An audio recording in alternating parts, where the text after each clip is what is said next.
পারিবারিক অশান্তি কার না আছে? প্রত্যেকের আছে। পারিবারিক অশান্তি থেকে দূর থাকতে কি করবেন? আড্ডায় দীপক সাথী চ্যানেল থেকে দীপক সাথী আবারও আপনাদের সাথে ছোট্ট গল্প নিয়ে চলে এসেছে।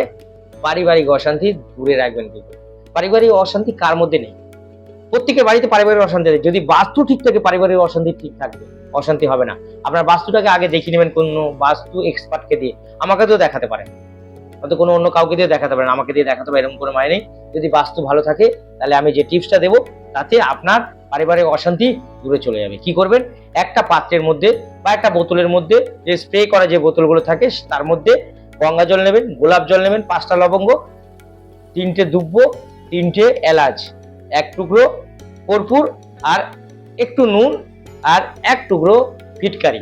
এটাকে ভালো করে মিশিয়ে নেবেন, ভালো করে ঝাঁকিয়ে নেবেন, নিয়ে বাড়ির চতুর্দিকে আপনি স্প্রে করে দেবেন, সব ঘরে সব ঘরের বাইরে। আপনার বাড়ির যে পারিবারিক অশান্তি, চ্যালেঞ্জ করে বলছি, 24 ঘন্টা তো দূরে থাক, 24 মিনিট তো দূরে থাক, 24 সেকেন্ডের মধ্যে বন্ধ হয়ে যাবে। চ্যালেঞ্জ করে বলছি, করে দেখুন, কাজ পাবেন।